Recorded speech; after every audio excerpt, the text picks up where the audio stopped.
आइए शुरू करते हैं न्यूज पथ पर सफर और सबसे पहले आपको दिखाते हैं ऐसी तस्वीरें जिनका जिक्र सरे रहा है। ये तस्वीरें सुर्खियों में भी है और सोशल मीडिया पर भी है।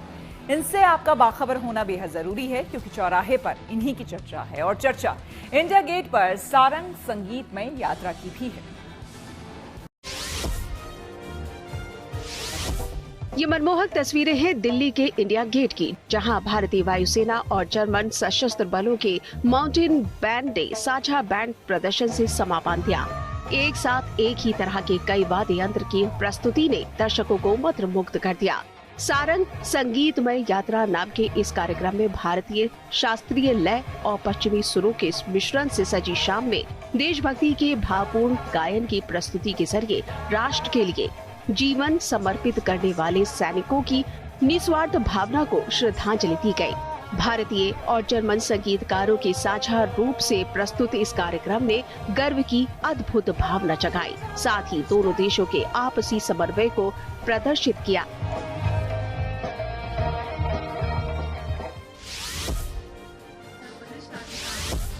लौह पुरुष सरदार वल्लभ भाई पटेल की 150वीं जयंती के मौके पर गुजरात के एकता नगर में होने वाले भव्य आयोजन की ये झलकियां हैं।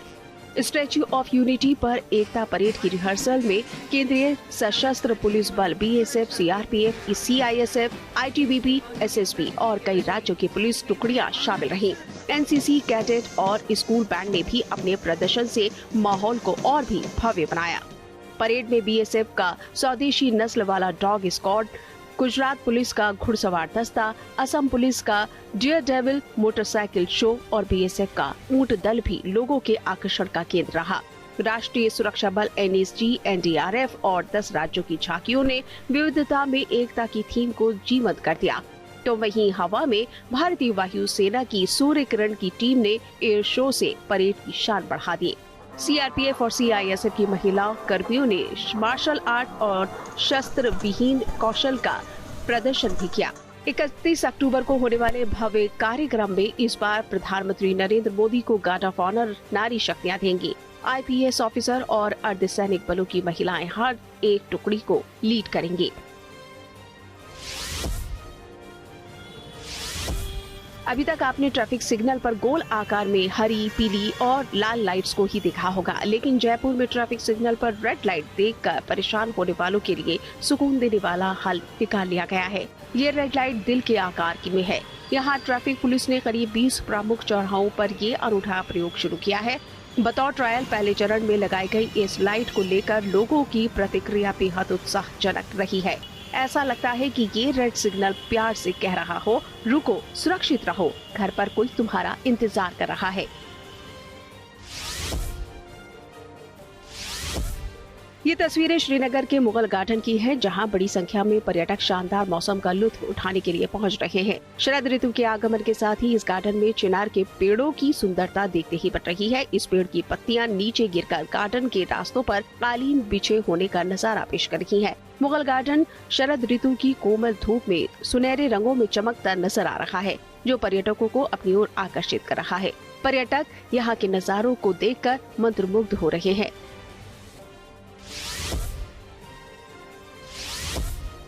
सैलानियों की गुजरती कार के आगे आगे चलता जा रहा है तेंदुआ। वाल्मीकि टाइगर रिजर्व के जंगलों से गुजरते हुए पर्यटक इस नजारे को देखकर रोमांचित हो उठे। कार की हेडलाइट को देखकर गाड़ी की आवाज से बेफिक्र ये तेंदुआ अपनी धुन में टहलता नजर आया और फिर आगे जाकर जंगल की ओर मुड़ गया। पर्यटकों ने इसका वीडियो भी बना लिया, जो सोशल मीडिया पर तेजी के साथ वायरल हो रहा है। पर्यटक तब और रोमांचित हो उठे जब सड़क किनारे बने पुल की रेलिंग पर एक दूसरा तेंदुआ भी उन्हें दिखाई पड़ा। और चलिए अब बात करते हैं विश्व प्रसिद्ध राजस्थान के पुष्कर पशु मेले की। पधारो मारे देश, इस मधुर आह्वान और मेहमान नवाजी के साथ राजस्थान में पुष्कर पशु मेले का आज से शुभारंभ हो गया और इसका आगाज ढोल नगाड़ों और सांस्कृतिक कार्यक्रम के आयोजन के साथ किया गया। पुष्कर मेले का आयोजन हर साल अक्टूबर से नवंबर महीने में किया जाता है और बड़ी संख्या में विदेशी मेहमान भी इस पारंपरिक मेले का हिस्सा बनते हैं। वहीं पुष्कर मेले में इस साल पंजाब से आया शाहबाज नाम का घोड़ा सबसे महंगा आकर्षण बन गया है और इसकी कीमत 15 करोड़ रुपए रखी गई है। हालांकि घोड़े के मालिक का दावा है कि इसके लिए 9 करोड़ रुपए का ऑफर भी मिल चुका है।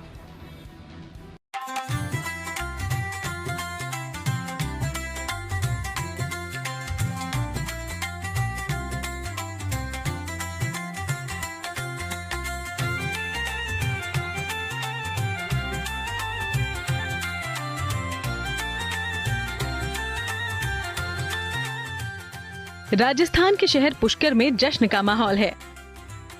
पुष्कर का विश्व प्रसिद्ध पशु मेला इस बार एक अलग रंग दिखा रहा है। हर तरफ हर्ष और उल्लास है। हर ओर राजस्थानी संस्कृति के रंग बिखरे हैं, जिसे देखकर सैलानी उनकी ओर बरबस खिंचे चले आते हैं। कहीं राजस्थानी पारंपरिक नृत्य हो रहा है तो कहीं विदेशी मेहमान लोक गीतों पर थिरक रहे हैं और स्थानीय लोग इस खुशी के पल को अपने कैमरों में कैद कर रहे हैं। राजस्थानी नगाड़ों की भी खूब धूम है। यहाँ भी सिर्फ राजस्थान के लोग नहीं बल्कि विदेशी मेहमान भी पारंपरिक लिबास में सज धज कर स्थानीय लोगों के साथ ताल में ताल मिला रहे हैं। जश्न की ये तस्वीरें राजस्थान के पुष्कर मेले के उद्घाटन की हैं। हालांकि मेले की अनौपचारिक शुरुआत 22 अक्टूबर को ही हो गई थी और मेले में पशुओं के आने का सिलसिला शुरू हो गया था। लेकिन झंडारोहण के साथ आज मेले की औपचारिक शुरुआत हुई। राजस्थान की डिप्टी सीएम दिया कुमारी ने झंडारोहण के साथ इसकी शुरुआत की। इस दौरान 101 नगाड़े एक साथ बजाकर वर्ल्ड रिकॉर्ड बनाया गया और इस समारोह को देखने के लिए हजारों की तादाद में विदेशी और देशी पर्यटक पहुंचे। इस अंतर्राष्ट्रीय पशु मेले में देश भर से एक से बढ़कर एक नस्ल के पशु अपने मालिकों के साथ पहुंचे हैं। ऊंट की चाल में राजस्थान का गर्व है तो घोड़ों की टाप में शौर्य की गाथा और गायों में मातृत्व की करुणा।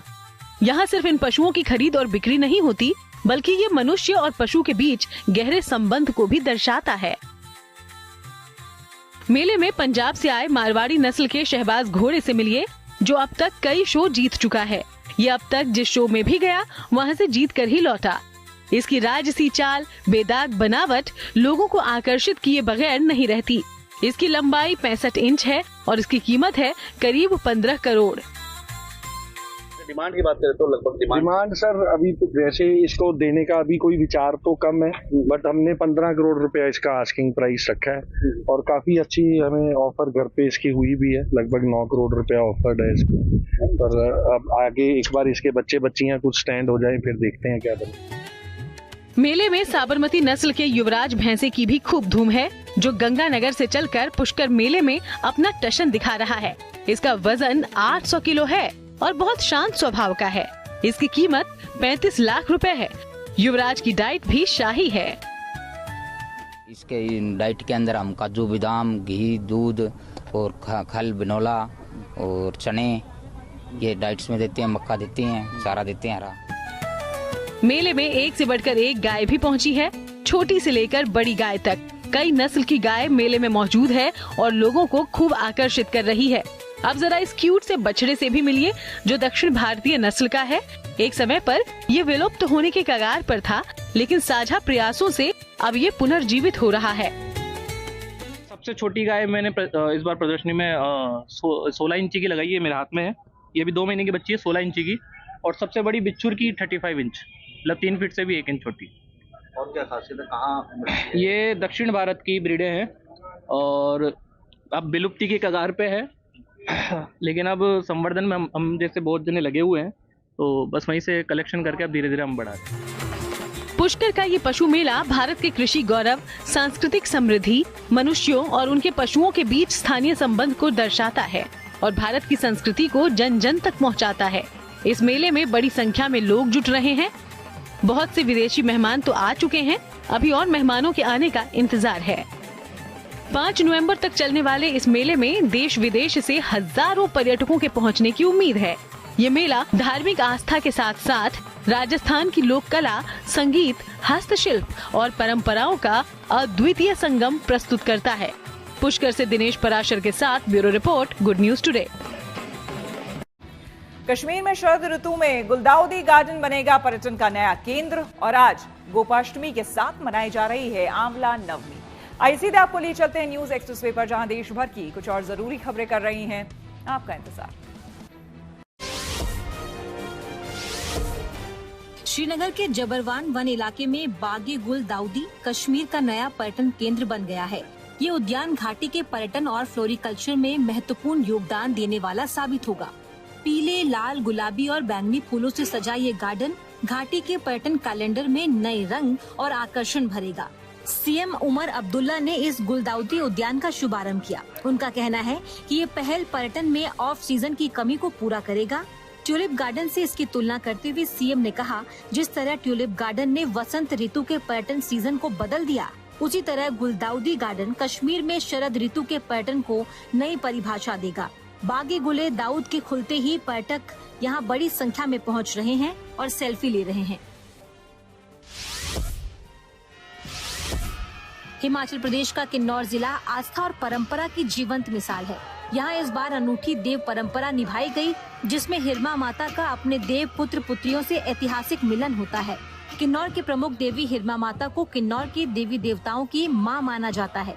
यहाँ ऐसा पहली बार हुआ है जब हिरमा माता अपने पुत्र महेश्वर देवता और पुत्री कोठी चंडिका माता से मिलने निकली। श्रद्धालु लगभग 100 किलोमीटर की मुश्किलों भरी पैदल यात्रा तय करके माता को लेकर निकले, जहां गांव-गांव में हिरमा माता का देव ध्वनियों और लोक गीतों से स्वागत किया गया। पारंपरिक वेशभूषा में नाच गाना भी यहां आकर्षण का केंद्र रहा।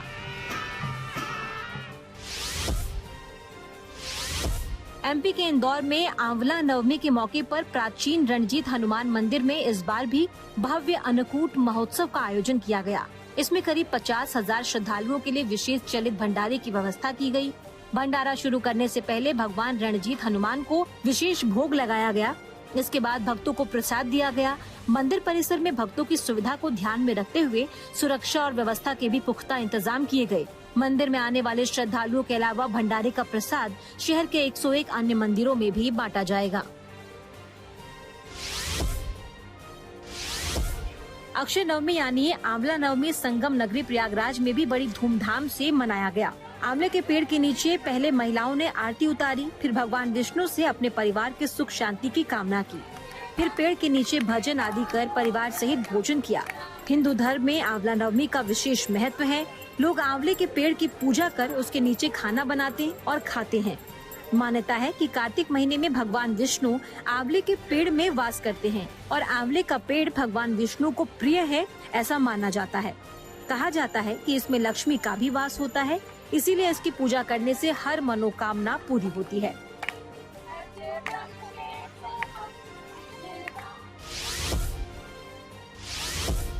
गोपाष्टमी की पूर्व संध्या पर सीकर में लक्ष्मीनाथ नंदीशाला में भव्य दीपमाला सजाई गई।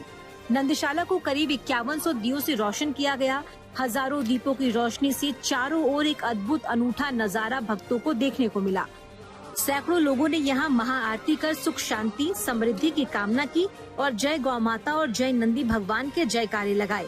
इन इलाकों में गोपाष्टमी केवल एक पर्व नहीं बल्कि गौ माता के प्रति कर्तव्यों और संवेदनाओं का प्रतीक है। अब बात करते हैं भगवान श्री राम की नगरी अयोध्या की। अवधपुरी में एक बार फिर भक्ति और आस्था का सैलाब उमड़ रहा है। भगवान राम के लाखों भक्त 14 कोसी परिक्रमा बड़ी श्रद्धा और भक्ति भाव से कर रहे हैं। हालांकि इस दौरान बारिश भी हो रही है, लेकिन आस्था के इस सैलाब को वो भी नहीं रोक पाई। वहीं अयोध्या में भव्य राम मंदिर का निर्माण पूरा हो चुका है। मंदिर निर्माण के लिए राम भक्तों ने दिल खोल कर दान दिया और अब अयोध्या में 25 नवंबर को होने वाले ध्वजारोहण समारोह की तैयारियां जोर शोर से चल रही हैं।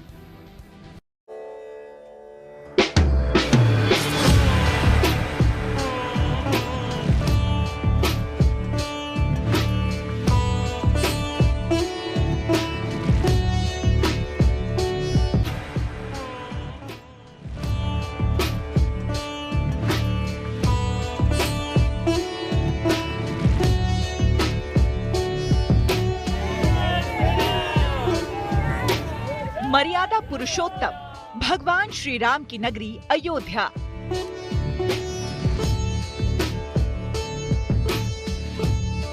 भक्ति, आस्था, विश्वास से ओतप्रोत है।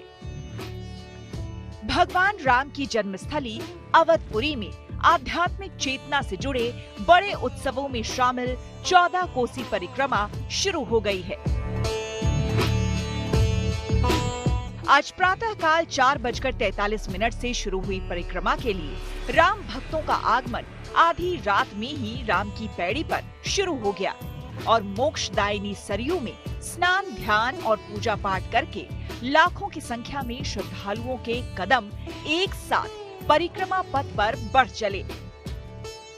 और भारी बारिश भी आस्था के इस सैलाब को रोक नहीं पाई और प्रभु श्री राम की भक्ति में लीन श्रद्धालु लगातार आगे बढ़ते रहे।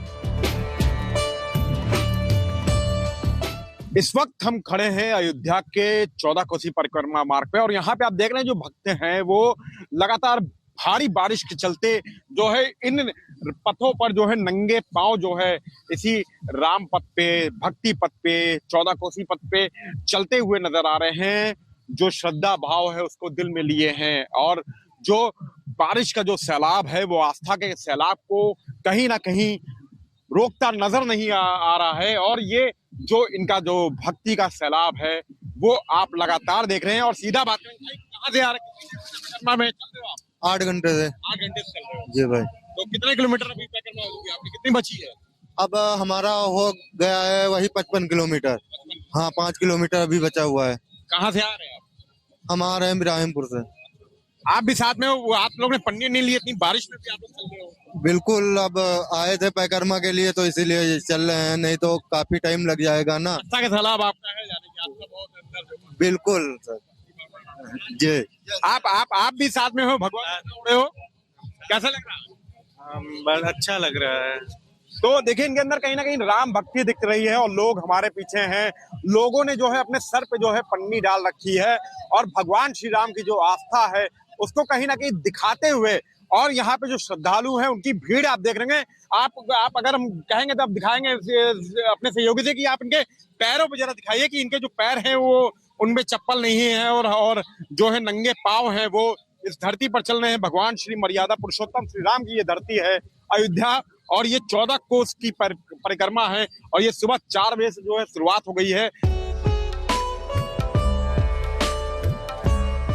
14 कोसी परिक्रमा के दौरान भगवान श्री राम की नगरी अयोध्या की परिक्रमा की जाती है।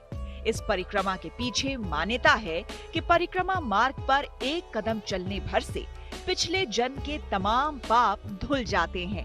हर साल कार्तिक महीने में आयोजित होने वाले अयोध्या के प्रसिद्ध कार्तिक मेले का सबसे बड़ा आकर्षण 14 कोसी परिक्रमा और पंच कोसी परिक्रमा है। देखिए लोग खुशी खुशी जो है बारे में बता रहे हैं कि जो श्रद्धालु हैं उनको कितनी खुशी है इन पथों पर चलने की। और ये 14 कोसी परिक्रमा मार्ग है, सुबह से लेकर आस्था का सैलाब जो है वो इनका देखने को नजर आ रहा है। जो आप भीड़ का भंडार है वो सीधा आप देख रहे हैं कि सर पे इनके पन्नी है और आंखों में आस्था है और जो श्री राम है उनको दिल में लेकर सीधा ये चलते नजर आ रहे हैं। आप जो ये 14 कोसी परिक्रमा मार्ग है इसका जो सैलाब है वो थमने का कहीं ना कहीं नाम लेते हुए नहीं नजर आ रहा है। बता दें कि 14 कोसी परिक्रमा में अयोध्या के 14 कोस की परिक्रमा की जाती है, जिसमें अयोध्या के सांस्कृतिक सीमा में 42 किलोमीटर की परिक्रमा होती है और यह अयोध्या क्षेत्र में की जाती है। वहीं पंच कोसी की परिक्रमा अयोध्या धाम के क्षेत्र में होती है, जो लगभग 10 से 15 किलोमीटर की होती है। सर्वश्रेष्ठ फल देने वाला है यह परिक्रमा है। 14 कोसी परिक्रमा करने से जीवन में धन, धान, पुत्र, समृद्धि, ऐश्वर्य की प्राप्ति होगी। संपूर्ण जनमानस को इसके करने से उसके जीवन के सारे पाप, ताप, संताप, रोग आदि समाप्त हो जाएंगे। यह हमारी परम पार्टी रही है कि जो है आज के युवाओं के अंदर पैदल नहीं चलते हैं, तो यह मेरी संस्कृति बना रहे। पैदल चलने से उसके जीवन में कितने जो है निगेटिव ऊर्जा समाप्त होते हैं, पॉजिटिव ऊर्जा का संचार होगा। समस्त मंदिरों का एक साथ परिक्रमा करने का उसे फल मिलेगा।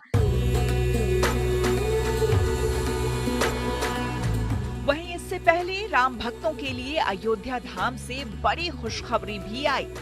राम जन्मभूमि पर बन रहे भव्य राम मंदिर का निर्माण कार्य पूरा हो चुका है। राम मंदिर के साथ साथ परकोटे के 6 मंदिर भी बनकर तैयार हैं। इसके अलावा सप्त मंडप के सभी मंदिर भी तैयार हैं।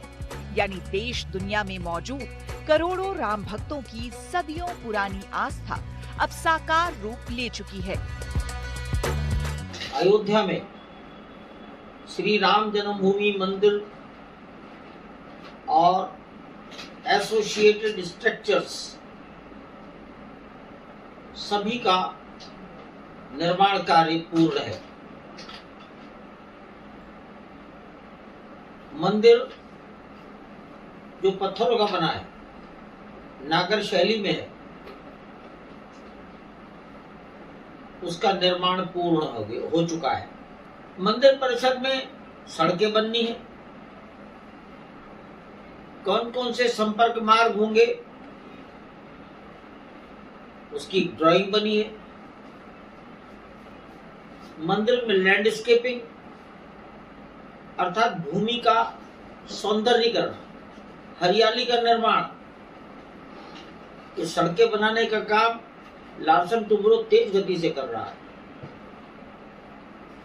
भूमि सौंदर्यीकरण, लैंडस्केपिंग जीवार नाम की ख्यातिनाम संस्था पूरी कर रही है। और मंदिर निर्माण से पहले ही राम भक्तों ने भी अपने आराध्य के लिए खजाना खोल दिया। श्री राम जन्मभूमि तीर्थ क्षेत्र ट्रस्ट के मुताबिक मंदिर निर्माण के लिए देश विदेश के भक्तों ने अब तक 3000 करोड़ से ज्यादा का दान दिया है, जिसमें से लगभग 1500 करोड़ रुपए अभी तक निर्माण कार्य पर खर्च हो चुके हैं। आप सोचें कि श्रद्धालुओं ने 3000 करोड़ से ऊपर धनराशि दी। 1500 करोड़ रुपए अनुमानित बिल या तो आपस में भुगतान के लिए जोड़ लें कि जो बिल बन गया है भुगतान नहीं है, सब मिला करके 1500 करोड़ रुपए की बिलिंग हो गई है। अवधपुरी में अब 25 नवंबर को होने वाले ध्वजारोहण उत्सव की तैयारियां जोर शोर से चल रही हैं। इस पावन अवसर पर प्रधानमंत्री नरेंद्र मोदी भी शिरकत करेंगे और धर्म ध्वजा फहराएंगे, जो पूरे देश के लिए मंगल और आस्था का प्रतीक बनेगी। इसके साथ ही इस खास कार्यक्रम में राम मंदिर निर्माण से जुड़े लोगों को भी विशेष आमंत्रण भेजा जाएगा। अनेक लोग ऐसे हैं जिन्होंने बाद में भी काफी धनराशि से योगदान किया 2022 के बाद, तो यह था कि उनको तो आमंत्रित किया जाना चाहिए, उनको न छोड़ा जाए। यद्यपि समरसता की दृष्टि से 6000 से ऊपर लोग आमंत्रित किए जा रहे हैं, लेकिन अब उनको भी बुलाया जाएगा। फिर एक यह प्रश्न भी आया और सुझाव आया कि इतने लोग निर्माण से जुड़े हैं, कंपनियां जुड़ी हैं, सप्लायर जुड़े हैं, तो इनका भी सम्मान किया जाना चाहिए। अब वो शुभ अवसर आ गया है जिसका इंतजार हर राम भक्त को था, क्योंकि अयोध्या का राम मंदिर अब पूरी तरह तैयार हो चुका है। मुख्य मंदिर का निर्माण कार्य पूर्ण होने के साथ साथ परकोटे के 6 मंदिर पूरे हो चुके हैं। भगवान शिव, भगवान गणेश, हनुमान, सूर्यदेव, देवी भगवती, देवी अन्नपूर्णा और शेषावतार भव्य रूप से सुसज्जित हो चुके हैं। सप्त मंडप के अंतर्गत महर्षि वाल्मीकि, वशिष्ठ, विश्वामित्र, अगस्त, निषाद राज, शबरी और माता अहिल्या के मंदिर भी अपनी पूर्णता को प्राप्त कर चुके हैं।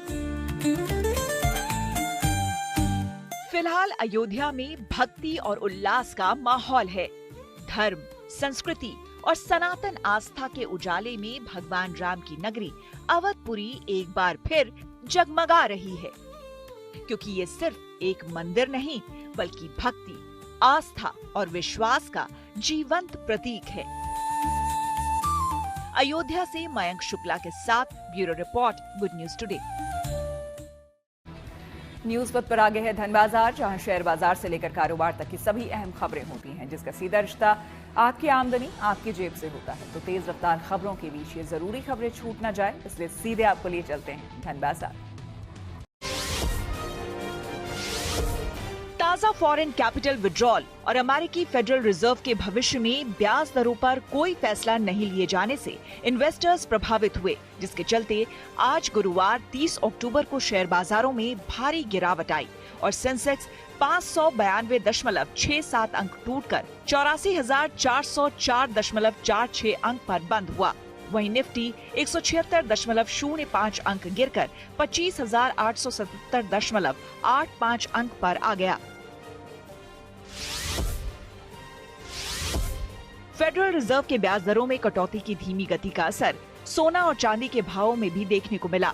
आज गुरुवार को राष्ट्रीय राजधानी में सोने का भाव 1,000 रुपए गिरकर 1,23,400 रुपए प्रति 10 ग्राम रह गया। हालांकि इसके विपरीत चांदी के भाव में उछाल रहे। गुरुवार को चांदी की कीमतें 3,300 रुपए से बढ़कर 1,55,000 रुपए प्रति किलोग्राम हो गई। आज गुरुवार 30 अक्टूबर को मजबूत अमेरिकी डॉलर, कमजोर घरेलू बाजार और अमेरिकी फेड के आक्रामक रुख के चलते रुपया अमेरिकी डॉलर के मुकाबले 48 पैसे गिरकर 88.70 पर अस्थायी तौर पर बंद हुआ। न्यूज पर के सफर में अब सोशल अड्डा का रुख करते हैं, जहां आज बात होगी दुनिया के दिग्गज टेक कंपनियों में काम करने वाले भारतीयों की। आमतौर पर यह समझा जाता है कि दुनिया की नामी कंपनियों में काम करने के लिए आईआईटी या फिर आईएम जैसे प्रीमियर संस्थानों में पढ़े लोग काम करते हैं, लेकिन यह बात पूरी तरह से सही नहीं है। एक ताज़ा सर्वे तो यही बता रही है। सर्वे में पता चला है कि एप्पल, एनवीडिया और जोहो जैसी दिग्गज कंपनियों में काम करने वाले भारतीय प्रतिष्ठित संस्थानों से नहीं पढ़े। सर्वे के मुताबिक इन कंपनियों में काम करने वाले 34% से ज्यादा भारतीय कर्मचारी टियर 3 कॉलेज या फिर शिक्षण संस्थानों से ग्रेजुएट हैं, जिन्हें एवरेज बताकर खारिज कर दिया जाता है। यानी कि इन दिग्गज कंपनियों में काम करने वाले हर 3 कर्मचारियों में से एक टियर 3 संस्थान से पढ़ा है। सर्वे बताता है कि दुनिया की बड़ी टेक कंपनियों में अब कर्मचारी की डिग्री या फिर कॉलेज का नाम उतना मायने नहीं रखना जितना उसकी वर्किंग स्किल्स। ब्लाइंड नाम के प्रोफेशनल नेटवर्किंग ऐप की ओर से सितंबर 2025 में किए गए इस सर्वे में 1,602 भारतीय पेशेवरों को शामिल किया गया। सर्वे में शामिल 74% पेशेवरों ने माना कि उनके कॉलेज का नाम करियर की शुरुआत में तो असर डालता है, लेकिन उसके बाद कोई मायने नहीं रखता। सर्वे में ये बात भी सामने आई है कि किसी बड़े संस्थान से पढ़ने से ये गारंटी नहीं मिल जाती कि वहां पढ़े छात्र को मोटी सैलरी वाली जॉब मिल जाएगी। इस सर्वे का उद्देश्य ये जानना था कि आज के जॉब मार्केट में किसी कॉलेज या फिर शिक्षण संस्थान का नाम कितना महत्व रखता है। हालांकि इस बात से इनकार नहीं किया जा सकता है कि कई दशकों से आईआईटी और आईएम जैसे देश के नामी संस्थानों की ग्लोबल करियर बनाने में बड़ी भूमिका रही है, लेकिन वर्तमान समय में दुनिया की बड़ी कंपनियां अब छात्रों को बड़े कॉलेज से मिली बड़ी डिग्री के बजाय उनकी स्किल्स को प्राथमिकता दे रही है। सर्वे के मुताबिक कंपनियां अब सिर्फ आईआईटी जैसे संस्थानों पर निर्भर नहीं, अब वे छोटे शहरों और टियर 3 कॉलेजों में भी रिक्रूटमेंट के लिए जा रही है। सर्वे में शिक्षण संस्थानों को NIRF यानी कि national institutional ranking framework 2025 ranking के आधार पर टियर 1, टियर 2, टियर 3 और टियर 4 संस्थानों में बांटा गया है। टियर 1 में IITs, ISC, IIMs, VITs, VIT Pilani आते हैं, जबकि टियर 2 में NITs, DTU, जादवपुर यूनिवर्सिटी जैसे संस्थान हैं। वहीं टियर 3 में दूसरे राज्य और प्राइवेट यूनिवर्सिटीज आती हैं और टियर 4 में विदेशी संस्थान आते हैं। सर्वे में शामिल आधे से ज्यादा लोगों ने माना है कि उनके CV में कॉलेज का नाम उनकी करियर ग्रोथ में बहुत मायने नहीं रखता। इस सर्वे को लेकर हमने लोगों से बात की और उनकी राय जानी। नहीं, टैग तो मैटर कर रहा है बड़ी कंपनीज के लिए, बट 34% आप जो कह रहे हो वो टायर 3 से आ रहे हैं, बट जो परसेंटेज है जिस उन कॉलेजेस का जिसमें प्लेसमेंट हो रहा है तो बहुत कम है। जैसे कि सपोज आप कॉलेज है वहाँ 10% बच्चे ही प्लेस हो रहे हैं, वो 10% प्लेस कर करके 34% आ रहा है उन कंपनीज में। बट जब टैग वाली बात करें, टैग तो इम्पोर्टेंट करता है, वो हाई लेवल, जैसे कि सपोज टायर 3 वालों का पैकेज लग रहा होगा 3-4 इस तरीके से। हाँ, कुछ स्किल्ड होंगे, उनका हाई जाता है अमाउंट, ठीक है। बट जो टैग वाले उनके स्टार्टिंग ही बहुत हाई अमाउंट होता है, वो काफ़ी हाई स्किल्ड से खाते भी वहाँ पे, तो इस तरह टैग तो मैटर करता है। एक्चुअली ऐसा से कि मैं भी एक नॉर्मल बीटेक मैंने जो किया हुआ है वो नॉर्मल कॉलेज से किया हुआ है। मेरे साथ में ऐसे बहुत सारे फ्रेंड्स हैं मेरे जो सेम और साथ में हैं अभी मेरे, और अभी भी वो बड़ी बड़ी कंपनी जैसे ग्रो हो गया, अमेजोन हो गया, यहाँ पे वर्क कर रहा है, माइक्रोसॉफ्ट हो गया। तो एक्चुअली टैग मैटर नहीं करता है, बिकॉज कंपनीज राइट नाउ वो फोकस करते हैं कि स्किल सेट पर, ठीक है। क्योंकि theoretical knowledge we can gain from, हम लोग बुक से प्राप्त कर सकते हैं सारी की सारी नॉलेज, ठीक है। इट्स ओपन सोर्स, हम लोग अवेलेबल है। बट द मैटर इज कि स्किल, कि हम जैसे छोटे मोटे कॉलेज से लोग जो बीटेक वगैरह कर रहे हैं तो उनका सीन ये होता है कि वो लोग स्किल गेन करने में मोस्टली फोकस करते हैं, ठीक है, और वो स्किल्स जो होती है वो इंडस्ट्री बेस्ड मोस्टली ज़्यादा होती है। नहीं, टैग वाला सीन तो आई थिंक इंडिया में अभी तो ख़त्म होगा नहीं, क्योंकि इंडिया में जो मोस्ट टैलेंटेड लोग होते हैं या फिर स्टूडेंट कह सकते हैं, जो एक यहाँ पे एक क्राइटेरिया बना हुआ है, वो इन्हीं कॉलेज से आते हैं। तो टियर 4 या टियर 3 से अगर ले रहे हैं कंपनीज, तो कहीं ना कहीं वो अपने फाइनेंशियल कंडीशन को भी देख रहे हैं, या फिर उस हिसाब से वो एम्प्लॉय को इस तरीके से देख रहे हैं कि हमें अपना जो टर्नओवर है या जिस हिसाब से भी उनको अपने फाइनेंशियल ग्रोथ को, बेनिफिट को ज़्यादा करना है, और उसी जो उनका क्राइटेरिया है उसमें वो कम देकर ज़्यादा वो बेनिफिट ले सकें। क्योंकि अगर आइए अब रुक करते हैं प्रगति मार्ग का, जहां से खबरें हैं जो कि देश की तरक्की, प्रगति और लोगों की काबिलियत दिखाती है। आज हम दिल्ली पुलिस की एक ऐसी ही महिला कांस्टेबल के बारे में बताने जा रहे हैं जिन्होंने 7 महीने की प्रेगनेंसी में भारी वजन उठाकर अपने बुलंद हौसले का परिचय दिया है। उन्होंने पुलिस की वेट लिफ्टिंग प्रतियोगिता में ब्रॉन्ज मेडल जीतकर ये साबित कर दिया है कि इंसान अगर दृढ़ निश्चय के साथ कुछ करने की ठान ले तो कामयाबी दूर नहीं रह सकती।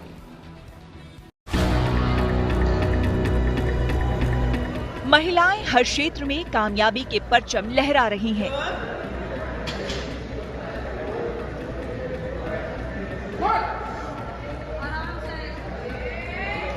खेल में भी वो अपने शानदार कौशल का प्रदर्शन कर रही हैं। लेकिन 7 महीने की प्रेगनेंसी में भी कोई महिला न सिर्फ खेल में हिस्सा ले बल्कि पदक भी जीत ले तो ये अपने आप में अद्भुत है, वो भी वेट लिफ्टिंग में।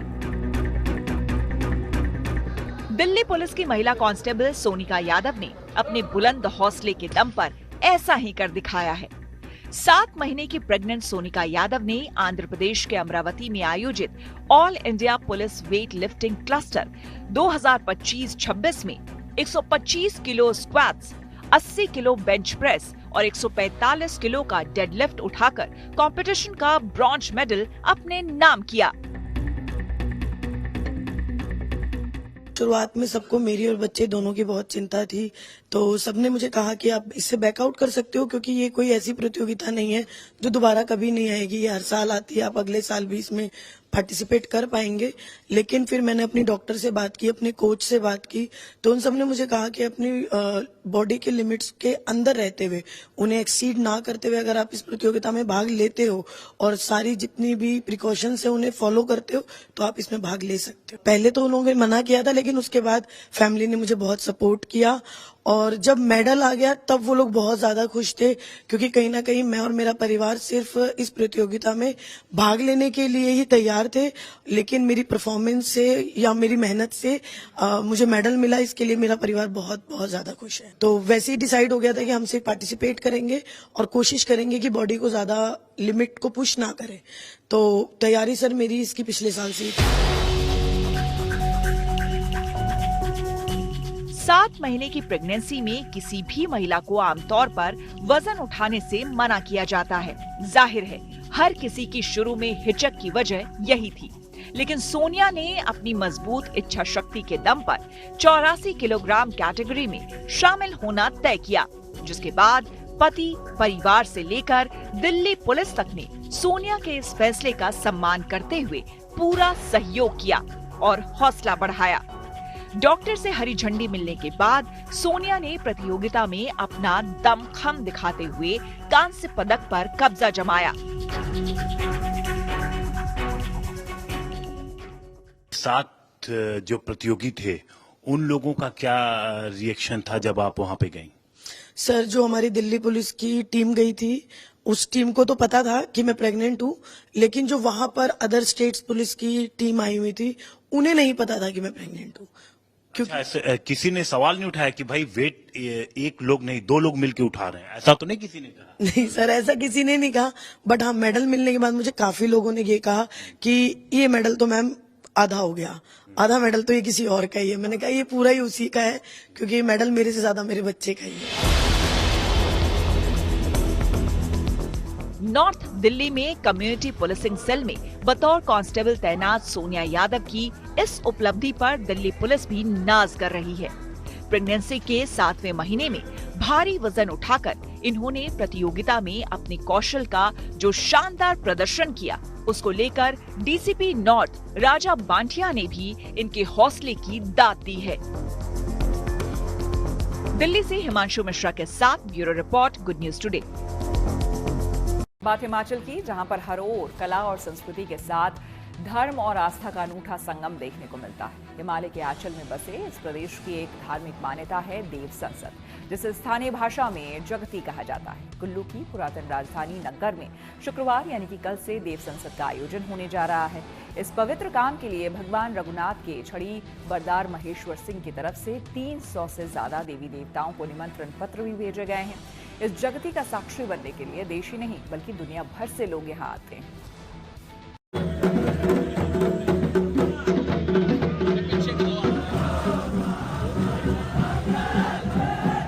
हिमाचल यानी देव संस्कृति, लोक परंपराओं और आस्था का अद्भुत संगम। आधुनिक युग की रफ्तार में भी यहाँ संस्कृति और धार्मिक आस्था वाली परंपराओं को पूरी श्रद्धा से निभाया जाता है और इन्हीं में से एक है जगती यानी देव संसद। यह है नग्गर का पवित्र स्थल जगती पट, जहां देवी देवता इकट्ठा होकर जनता और घाटी से जुड़े मुद्दों पर चर्चा करते हैं। इसे देवताओं की संसद भी कहा जाता है। मान्यता है कि चाहे प्राकृतिक आपदा हो, महामारी हो या सामाजिक समस्या, जब भी घाटी पर कोई संकट आता है तो देवता यहाँ आकर देव आदेश जारी करते हैं। साथ ही स्थानीय लोग और प्रशासन भी इन आदेशों का पालन करते हैं। इस बार 31 अक्टूबर को फिर से जगती का आयोजन किया जा रहा है। जगती में 300 से ज्यादा देवी देवता हिस्सा लेंगे। कल सुबह देव संसद की औपचारिक शुरुआत होगी। देव संसद से पहले विस्तृत तैयारियां की जाती हैं। बुलाने का अधिकार यहाँ के प्रथम सेवक रघुनाथ जी के जो हैं राजा महेश्वर सिंह जी, उन्हीं को है। और नगर जो कासल है, वहां पर जो महाऊ के रूप में, मधुमक्खी के रूप में सभी देवताओं ने जगती का स्थापना की थी, जो पत्थर लाया था ग्रामंग डॉक से, वहां पर जगती का आयोजन होता है। और जगती जो है नाम से स्पष्ट है, जगत की भलाई हेतु। सभी देवी देवताओं के गुर और कारदारों को निमंत्रण भेजा जाता है। सभी निमंत्रित देवी देवता एक दिन पहले ही नग्गर पहुंच जाते हैं। सभी कारदार पूरी रात देव स्तुति और प्रार्थना में बिताते हैं। जगती के दिन सुबह से ही देवगुर निराहार रहकर पूजा में हिस्सा लेते हैं। इस देव संसद का संचालन देवी त्रिपा सुंदरी की अगुवाई में होता है। सभी देवताओं के प्रतिनिधि एक एक कर अपनी बात रखते हैं। आखिर में देववाणी के माध्यम से जनता के लिए आदेश जारी किए जाते हैं। इस जगती में सबका अपना अपना स्थान निर्धारित है और तभी जगती का आरंभ होता है।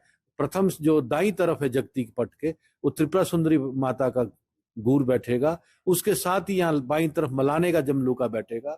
मलाने के जमलू के आगे जो देवी देवता होंगे वो बासुकी नाग होगा जो हलान में है, और उसके साथ ही चचोगा का देवता, रूमसू का देवता, इस प्रकार से लाइन बंधेगी। और ब्रह्मा विष्णु महेश भी होंगे, जो हमारे कोटकंडी के वीर होंगे वो भी होंगे, उनके साथ ये शुरुआत होती है। और जो चिन्ह, जो प्रतीक, जो धड़च होता है 18 कल्डू का, वो यहाँ से चलेगा सुबह और वहां ले जाया जाएगा। और उसका ये होगा, जब तक वो नहीं पहुंचेगा तब तक जगती का आरंभ नहीं होता। कुल्लू में जगती की परंपरा सैकड़ों वर्षों से चली आ रही है। पहली बार 2006 में जगती का आयोजन हुआ, जब घाटी में प्रस्तावित स्की विलेज प्रोजेक्ट को लेकर विरोध हुआ था। देवी देवताओं के आदेश के बाद ये प्रोजेक्ट रद्द कर दिया गया था। दूसरी बार हिमाचल हाईकोर्ट द्वारा पशु बलि पर बैन लगाए जाने के बाद इस विषय पर चर्चा के लिए देव संसद बुलाई गई थी। तीसरी बार कोरोना महामारी के दौरान घाटी की सुरक्षा और स्वास्थ्य संकट से निपटने के उपायों को लेकर देव संसद लगी थी। अब चौथी बार ये जगती बुलाई जा रही है, क्योंकि इस बार मानसून में आई प्राकृतिक आपदा से घाटी को भारी नुकसान हुआ है। इस देव संसद में स्थानीय लोगों के अलावा दूर दूर से श्रद्धालु भी शामिल होंगे, जो इस ऐतिहासिक देव समागम के साक्षी बनेंगे। Manvinder Arora, Kullu, good news today. महिला विश्व कप मैच का दूसरा सेमीफाइनल जारी। ऑस्ट्रेलिया ने टीम इंडिया को दिया 339 रनों का लक्ष्य। खेल जगत से जुड़ी ऐसी इंटरेस्टिंग खबरों को जानने के लिए आइए सीधे आपको लिए चले खेल चक्कर। महिला विश्व कप में आज भारत और ऑस्ट्रेलिया के बीच दूसरा सेमीफाइनल मैच है। इस मैच में जीत दर्ज करने वाली टीम फाइनल में पहुंच जाएगी, जहां दक्षिण अफ्रीका की टीम के साथ 2 नवंबर को वो फाइनल मुकाबला खेलेगी। पहले सेमीफाइनल में इंग्लैंड को हराकर दक्षिण अफ्रीका की टीम फाइनल में पहुंच चुकी है। आज खेले जा रहे दूसरे सेमीफाइनल मुकाबले में टॉस जीतकर पहले बल्लेबाजी करते हुए ऑस्ट्रेलिया की पूरी टीम 49.5 ओवर में 338 रन पर सिमट गई। इस तरह भारत के सामने उसने जीत के लिए 339 रनों का लक्ष्य रखा।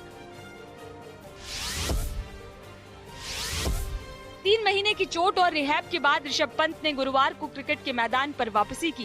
बेंगलुरु के सेंटर ऑफ एक्सीलेंस ग्राउंड पर वो साउथ अफ्रीका ए के खिलाफ 4 दिवसीय सीरीज के पहले मैच में भारत ए के कप्तान के रूप में उतरे। इस मैच में टीम इंडिया के बल्लेबाज विकेटकीपर ऋषभ पंत की उनकी जर्सी के नंबर को लेकर चर्चा आम हो गई, क्योंकि वो विराट कोहली की नंबर 18 जर्सी में नजर आए। इसके अलावा मैच में पंत जैसे ही विकेट के पीछे खड़े हुए, स्टंप पाइक पर उनकी वही चिर परिचित आवाज, मजाकिया कमेंट और जोशीले शब्द फिर गूंज उठे।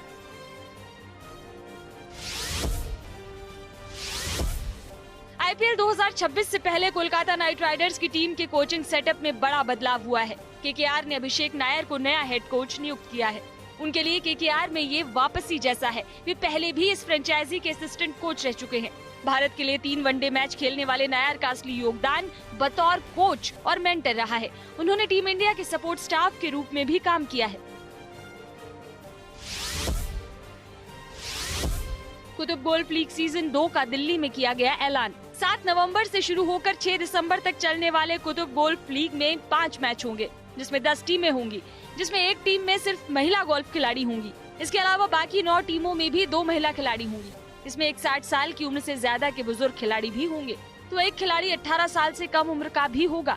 इसके मैच 7, 14, 21, 26 नवंबर और 6 दिसंबर को होंगे। इस लीग का मकसद गोल्फ को बढ़ावा देना है। इसी के साथ न्यूज पथ में मेरे यानी कि श्वेता झा के साथ फिलहाल इतना ही। देश दुनिया की तमाम पॉजिटिव खबरों के लिए आप देखते रहिए गुड न्यूज।